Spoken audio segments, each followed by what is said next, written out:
Happy Halloween, Questers, and welcome to our final HHN 34 video. Today we are going to be doing all of our favorites from a ranking of 1 to 10. Well, actually 10 to 1.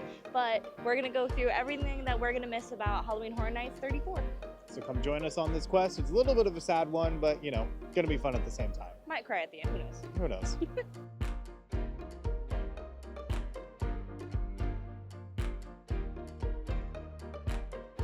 And at the bottom of our list, our number 10 spot is going to be the Scare Zone Toxic 20s. When a BuzzCon truck carrying rat poison hits a bunch of mobsters, you get New York City under siege from mutant horrors. Really fun, really creative. It is in the New York Scare Zone section, which is always a blast because they're the super big, super creative ones. But not the best Scare Zone this year. A little preview for what's to come. All right, so number 10 on our list, the one that we were starting with, is Toxic 20s. That is a scare zone of one of the 5 scare zones, 3 scare zones and 2 entertainment sections. So 5 scare zones.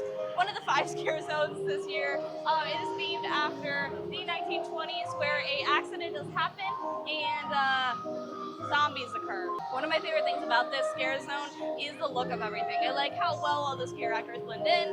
I really enjoy all the set pieces, and I really like all the projections that they did this year. I think that's one of my favorite pieces about it.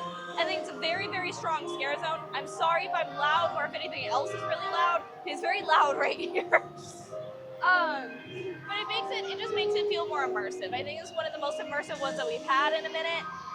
So I really, really enjoy this. I think it's a lot of fun to walk through this zone, and I really think they went above and beyond with it. 5 out of 5. I love HHN lore and history, so having BuzzCon come back from Bugs Eaten Alive in 2022 is really fun, and like seeing kind of the lore behind that develop even in dolls is so cool, so fun. I love New York scare zones. They're so good. They're always big and immersive and expansive. I love the way that they built little sets for scare actors to pop out of. I feel like that was a very big theme that was prevalent in scare zones this year, where just there would be so many different areas for scare zones to pop out of, like an outdoor HHN house, which is really fun and exciting. And I just love original stuff. I mean, I got money bags already on my shirt. So I think this is really cool. I love the 20s theme. I love the mutants, the makeup, the special effects look really good, and overall just a 5 out of 5 scare zone. And our number 9 spot on this list, and our first house on here is going to be Dolls Let's Play Dead, one of our Sprung Tent houses.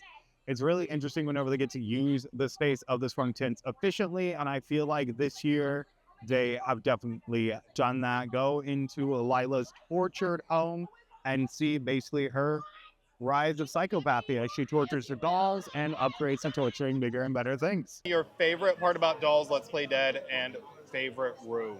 Favorite room is going to be the burning room. When we walk into the oven, I think that's such a cool effect. It's so simple, but it's just like... With Barbie? With Barbie, that's melting Barbie that's in there, which I don't think it's Barbie officially, but I think that room is really cool. I like getting to walk in there, and you don't really realize right away. It's all filled with smoke and stuff. It's kind of hot. It's all bright. I like that room the best.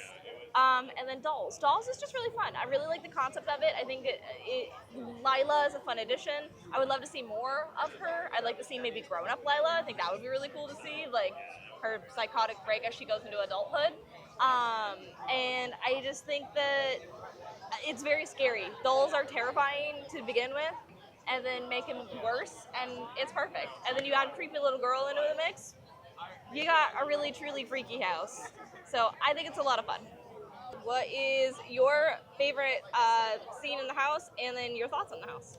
So I really love Dolls. I think it is a good use of a Sprung Tent house. Both of our Sprung Tents this year, Hatchet and Chains, the Demon Bounty Hunters, and Dolls Let's Play Dead. Hatchet and Chains almost made it on here, but I got to pick this spot, not Ellie, so I chose Dolls.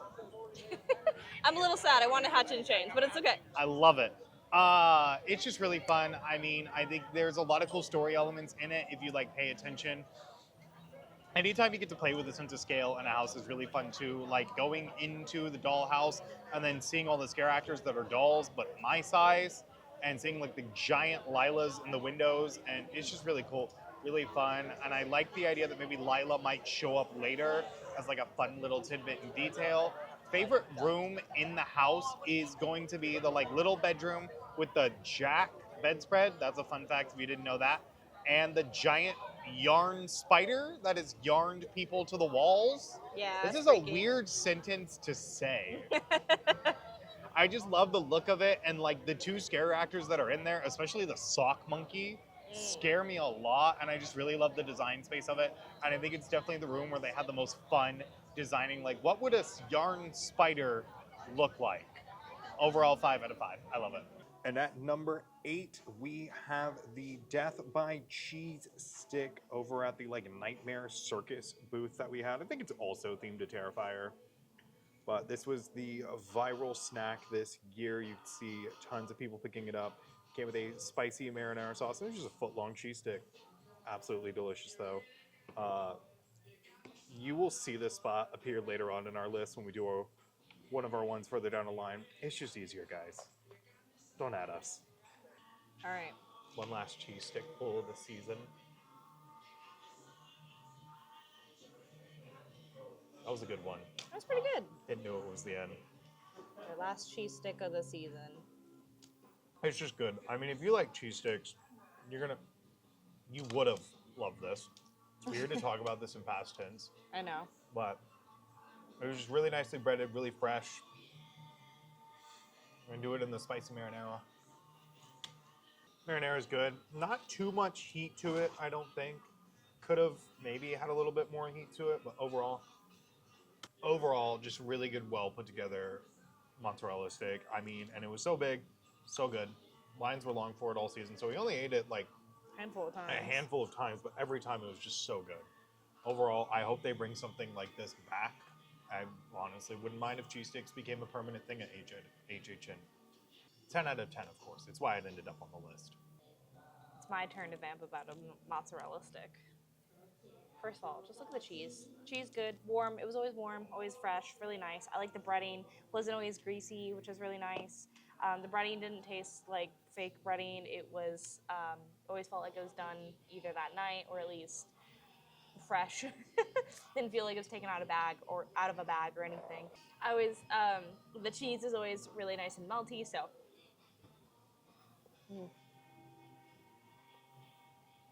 I will always miss it. I wouldn't hate if they did bring this back. I don't know how they would make it different. And honestly, I wouldn't care if they made it different. We get the same twisted tater every year, except for this year. But I we'll was see like, how you that literally goes. named the 1 year we didn't The get the 1 year we didn't twisted get tater the twisted tater back. We got it as chips, but it's still similar. So rest in peace. 10 out of 10. I guess we're moving to a 5 out of 5 system. Yeah, 5 5 out of 5. And for our number 7 spot, we have the walking taco this year. This is a mainstay, but every year they change it up, so we're deciding to include it in our top 10 for this year. This year's is a Birra beef walking taco with salsa verde in there as well, and it's just really good. I mean, they use a special kind of Tostitos chips all around. 5 out of 5, amazing thing. We love it every single year, and we love to see how they change it up. Pro tip: if you didn't want our best snacks, break up your chips. It's helpful. Why didn't you watch our best snacks video? Yeah, what are you doing? If you're here, why are you not watching our best snacks? Go watch our best snacks. And then come back to this one. All right. Cheers. The birria is always really, really well done. Has a nice flavor to it. The chips, the salsa verde chips, add a nice flavor. They're not just like normal boring chips. I like to add the cheese sauce. It adds another little bit of a flavor going on there. I also can't say no to cheese. I mean, I'm a cheese girly. Come on now. This is one of my favorites. Every time they've done a walking taco, I'm always very impressed. I always love it a lot. It's one of like the easiest freaking things to eat. I feel like it's the most worth your money as well. So all the way around, it's just kind of a win-win. This year, I feel like this year they definitely went different with it. Like they didn't just do some nacho cheese chips and nacho cheese with beans and meat. Like I like that they made it a little bit different. They added some onions and stuff as well. I really like these. I think it's really good. 5 out of 5. Pro tip, get someone to crush your chips for you so you don't have to do that work. You're welcome. That look rough. It's just great. It's so good. 5 out of 5. There's like no onions in this Not one. yeah, that one had like no onions. I don't know what happened, but it's okay. It's really good. Really good flavor to it. The beer beef in it is really well cooked, really well seasoned. The salsa verde chips add such a fun flavoring to it. And it's really different. Every year it's nice to look forward to a walking taco, but what's going to be different about it? Plus, every year they do bring a vegan walking taco, which is another great thing if you're someone that doesn't enjoy meat, because I do feel like there are not enough HHN food options that don't have meat. Yeah, I feel like there's not a lot of gluten-free or vegan options. No, It's kind of but walking tacos will never let you down. That is not a slogan. It can be. 5 out of 5. So excited for next year. And at number 6 for this year is going to be Nightmare Fuel Circus of Decay. Returning this year is the Nightmare Fuel crew and the Nightmare Queen herself in another rendition of death-defying tricks, dancing, loud music, lewd images, and of course, Welcome to the Black Parade. And the most awesome crowd hype up moment I've ever seen. We love this show. It's always great to see it come back every year, and the fact that it's always different is amazing, hence why it's on our list for HHN 34. Favorite part of Nightmare Fuel, favorite segment of Nightmare Fuel, and your thoughts on Nightmare Fuel? I think Nightmare Fuel is an amazing show. I think it really fits the vibe of HHN. I know a lot of people are sad Bill and Ted is gone. I wish they could figure out a way to have like both, and I think they could. They have multiple stages they can use for both, just like take the horror, make a picture show, put Bill and Ted in it, keep Nightmare Fuel here. It'll be fine. People will have fun. Giggles will be had. But overall, this year's show is not my favorite. That's still going to go to Revenge Dream in 2023. But I think this year is a lot better than last year's. I think the whole circus theme kind of pulled together a little bit more. And I really enjoyed a lot of the stunts here. I do love the Fuel Girls and the pyrotechnics. It's my favorite part. I was a fire child, so like seeing fire and explosions and Make twirly brain things go wee. tickles the brain in a good way, which is why my favorite moment is the give me that boom drumline moment, specifically when they're all like standing in a line and they just seamlessly all like flick their fire wands at once. It's amazing. I love it. It tickles the brain in a way that like nothing else in a show has. Yes, I'm talking about you, Festival of the Lion King. You don't compare. Stop it. But overall, I think it's an amazing 5 out of 5, and I can't wait to see Nightmare Fuel next year. Fingers Hopefully. crossed. Thoughts on Nightmare Fuel Circus of Decay and favorite scenes? Sorry if the camera's out of focus. It is dark. It's a little dark.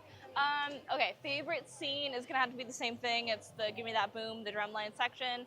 I love when they're doing all the drumming and stuff. I think that's really cool. I love that song a lot with it too. It really tied everything together. Their outfits are really fun.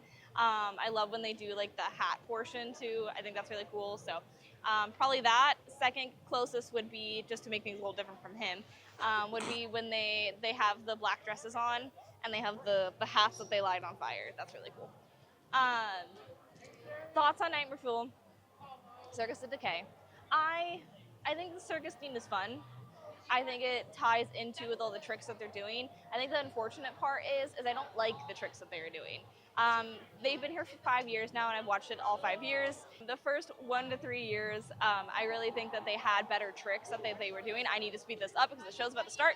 I think the tricks were a little bit more impressive and would have fit a little bit more into the circus aspect. So really enjoyed the show though this year. I think it was better circus theme than last year, and I think the story overall just tied together a lot more beautifully.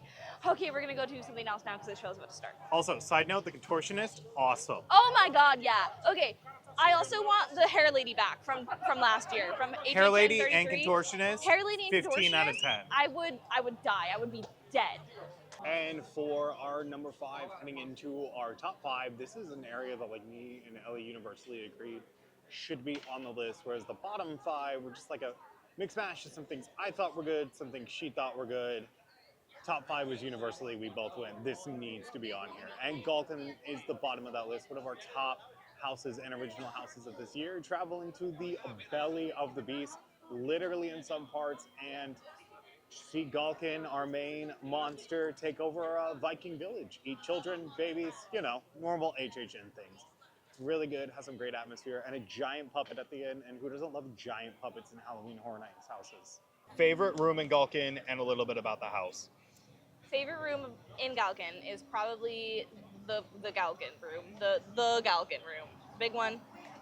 If I couldn't pick that one, it would probably be the red room at the very end. When you're inside of the Galkin, it's very, very cool. I really, really like those. Both are very impressive and very neat, and very good scares. A little bit about Galkin, love that house.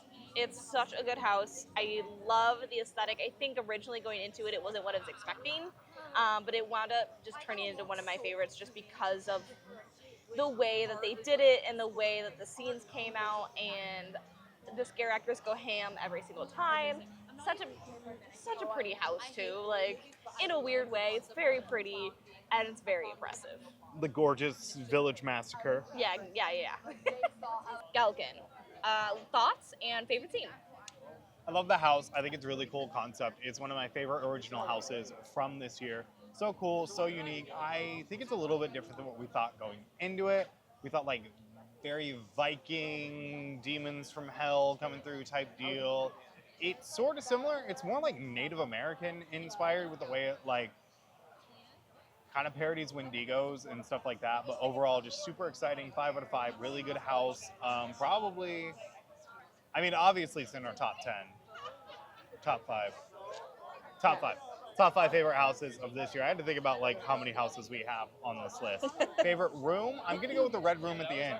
I just really appreciate the gall of Universal to throw us into intestines Yeah, I think it's and a cool. digestive tract and have us live with like the idea of being dissolved in stomach acid. And the scare actors that really give it 110%. They're able to use like the triple boo hole Very well. started by the Insidious house. So get great scares there every time. Even when we did it tonight, got a really good scare that like caused me to like press up against the wall. Very clutch my pearls moment. Just yeah, amazing, deserving of our spot on this list. And in our number 4 spot is going to be the Cat Lady of Crooked Lane. This is our favorite scare zone of the year, and in our top 5, we both universally agreed that this should be on the list. You follow the Cat Lady as she lures naughty children into her humble dwelling and gives them a potion that turns them into, you guessed it, cats. A lot of fun theming, a lot of fun story elements, and a fantastic scare zone that I feel like knocks any out of the park that I've seen in my HHN career. So why do you love Cat Lady of Crooked Lane? Cat Lady of Crooked Lane. Cats. Enough said. The musical? With Taylor Swift, the movie. No. I think Cat Lady's a lot of fun. I really like the aspect of the house at the very end of the scare zone. I think it's really cute that they have like a little mini scare zone that you can go through too off to the side. You go through the actual scare zone and things progress further and further as you get closer to the house. They do a little nightly show I think it's like every 45 minutes. Really, really cool. I love the story that they did behind it. It just is like masterpiece of a scare zone. It's really, really well done. They hit everything in one with it. I adore it. I think it's like a great use of that space that's not swamp themed. So 5 out of 5 for me. Why do you like the Cat Lady scare zone? I really love the theming and the story to it. I mean, the pumpkins in the trees that like light it up are really cute and fun and aesthetically pleasing, which aesthetic scare zones are always the best. I love the little story elements where you get more and more cat as you go. The house at the end of it, really fun, really cute. I love the little cat lady that comes out and like does her spiel. Overall, it's just a really fun and unique scare zone. And I love that the team members were actually able to submit photos of their cats for the scare zone. So it's always fun to guess whose cats that the pictures are. And at our bronze medal spot, number 3 is Sienna's Burnt Angel Wings from the Clown Cafe booth. These are tender wings in a bourbon glaze. Absolutely amazing. When I tried these, I said they were going to cry when they left. So how could they not make the list? Very excited. Now these are going to be a little chilly just because we sat and ate a mozzarella stick first. 5 out of 5. Every time. So good. They are tangy but sweet all over my face. They have a nice little pepper going on with them, but there's a nice little like sticky sweetness going on from the glaze. The chicken is always so moist and so well done. It's never dry, it's never overdone, it's never overcooked or anything like that. There's surprisingly a lot of meat on these bones. You wouldn't think with like the way that they look, but there's actually a ton of meat on these, and I devour them. They're really good. I highly recommend these. Well, I mean, obviously I can't really recommend them now because this can be posting, I think, about a week after season's over. Rest in peace. But a staple, and I will miss these, and I will be searching for a replacement. I know this might be the best HHN food we've ever had. Like some of the best, yeah. Just really good. I mean, nice tangy sauce to it. The good pepper gives a nice little spice to it. I mean, when they're warm, ours have been sitting for a minute because we ate the cheese stick. So good. So everything you want out of a wing. Everything you want out of a bourbon glaze. Mm-hmm. And I think, honestly, my only complaint about them was that I couldn't eat them in line really easily. Yeah. That's fine. 5 out of 5. Perfection. Just, Introduce these to a restaurant, Universal. yeah, like, put this somewhere. I don't know. I'll go to Richter Burger if you put these in here. I'll go to Lombard. Just bring them back, please. They're so good. I just bring wings back, I think, honestly, is what I want. No. Bring these back. Wings, those can go either way. A lot of times you get buffalo sauce, and I don't like buffalo. So Overall, get those. Perfect. We recommended them so highly, and I hope we get something this good next year. You'll be missed. And our best original house this year, we have El Artista, A Spanish Haunting. We followed Sergio Navarro into La Casa de Creación and the conservatory as he was haunted by his artwork come to life, allowing spirits from the other side to come through. And you know what? Sergio, awesome, amazing, iconic character, I guess we have him. And kind of our icon for this event with his wisteria vines spreading throughout the food booths, some of the houses, and other such stuff. Definitely going to miss this and hope Sergio Navarro comes back. Thoughts on El Artista and favorite room in the house? Ooh, favorite room in the house is going to be probably where the gargoyle. When the gargoyle's going across, and it's kind of like the plant room. It's right before the fountain room, which is also probably my second favorite room. And I think it is right after like a hallway section. So my favorite room is that one. There's a lot to see in there. There's a lot of scares. The gargoyle that flies across is really, really cool. It also fits really well with the audio segment that they did, the like podcasting that they did with it. So I really, really enjoyed that. El Artista, thoughts? Love it. 5 out of 5. Great. I wish it was a little bit more scary, but I think the set design and the look of it just makes up for that so much, because it's just a gorgeous house. The concept of it is great. I love the theming of it throughout the entire park and even other houses. I love it. It's great. It's one of the best original houses I think they've ever done. All right, your thoughts and your favorite room. 1, 2, 3, 4, 5, 6, 7, 8, 9. So my thoughts on the house, I love it. I think Sergio Navarro is a really well-crafted, well-made, iconic character. I think it's dumb we can't call them icons right now, because Sergio Navarro is pretty much everything but an icon for HHN. And in such a drought of icons for the event, especially good ones, not really having a good one since Chance in like almost a decade, and some lackluster years of them trying to make icons like Dr. Oddfellow work, having a house like El Artista is such a fresh change of pace. It's really well done. It's really beautiful. The facade of it is like one of those things that I think really shows what makes HHN and separates it from like Halloween and other Halloween events. Favorite room in the house, I think I'm gonna go with the room with the fountain and the little ghosts and like the statues and all that stuff. I really love the story kind of on display in that room. It was one of my favorite parts of doing our Unmasking the Horror Tour 6 House Tour, is like getting to learn the story behind that and how those kind of details all came together to tell the story of not only what's happening to Sergio, but the family that lived in the house before him. It shows kind of a lot of the thought that goes into Halloween Horror Nights houses and how they really just have a passion and creativity when it comes to making them. I love Sergio Navarro. I want him to come back. Please, HHN, bring him back. And in our number one gold medal spot, our favorite house, favorite IP, favorite everything of HHN 34 is going to be Jason Universe. For the first time in almost a decade, Jason Voorhees comes back to HHN, especially after being one of the first and most significant IPs to join the event. It is really cool and really fun to see him come back. And just an amazing house done by the same team that did Insidious the year before, and just the hallway of Jason's, all of it just amazing across the board. 5 out of 5 house. Favorite thing about Jason Universe and favorite room in the house? Room for Jason is really hard because you can't see a lot of it. It's a very, very dark house, and half of the house is just a hallway. So I'm gonna have to go with probably the cabin / yellow buggy room. It's outdoor area you walk through to get to the second part of the house. With Mama Voorhees? With Mama Voorhees. I like that scene a lot, I think, because you're walking into the infamous cabin. You see Mama Voorhees, you get the cool bug. She says some really cool lines that had to do with the movies, with the very first movie. So really enjoyed that section. And then I think my thoughts on Jason. It's a great house. I don't think it's winning House of the Year at all, but it's my favorite house.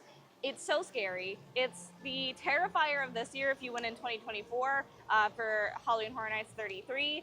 Not Terrifier, I'm sorry. I always do this. Insidious. So Insidious is what I meant. That had some of the scariest pieces in that house, and it was a very impressive house. This year, we kind of got the same thing with like double jumps and out of several different holes, and it's down a singular hallway that's very cramped and very scary. So one of my favorite scares, and I think it just, with the lore of the house, it being Jason, it's great. So 5 out of 5. It's number 1 on my list. All right, so what are your thoughts on Jason, and what is your favorite room in the house?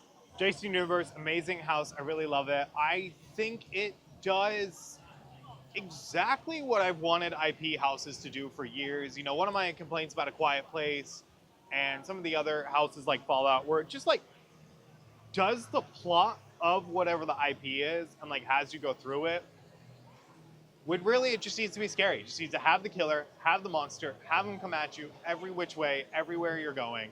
And that's what Jason Universe does. It's Jason everywhere. Literally, I cannot express this enough. He's everywhere. Behind you, in front of you, to the side of you, like standing in the corner crying about his mom. It's just, he's everywhere.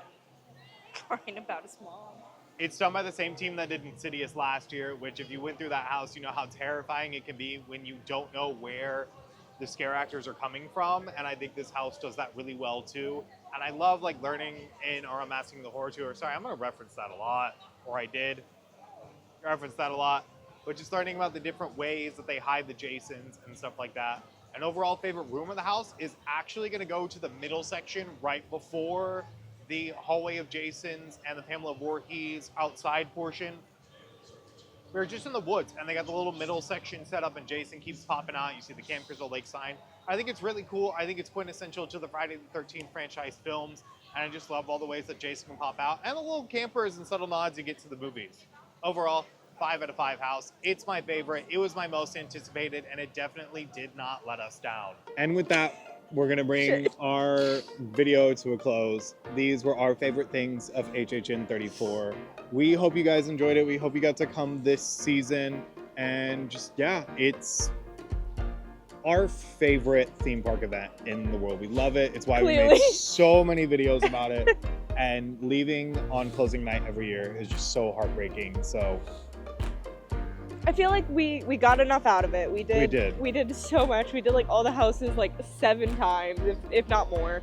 Some of them we hit 10. We did all the shows like more than 5 times. We came 22 nights, like did a lot. we spent 3 weeks of our life. 3 weeks of our life. And It's an 8-week event. We spent 3 of it. But it's always bittersweet. Like it's great, and I'm like, these are happy tears, but also sad tears that it's ending. But I'm very excited to see next year, and I'm just like, I'm happy that we did all the things, but I'll miss it. It's been we come twice a week, and so it's been the thing that we do for every week, twice a week. So it's gonna be really weird. It is. Anywho. I'm going to wrap this up quickly. Please make sure to check out all of our social media pages where we'll be posting our numbers for this HHN season so you can see exactly how much we did everything that is our favorites. Also, make sure to check out our Patreon page. We have Get Ready's with Ellie behind the scenes content and more that you can see if you'd like to support us in that way. And please make sure to leave a like and subscribe on this video. And we will be bringing more HHN content when it starts next year with HHN 35. But until then, guys, see you on the next quest. Bye. That's why I didn't wear my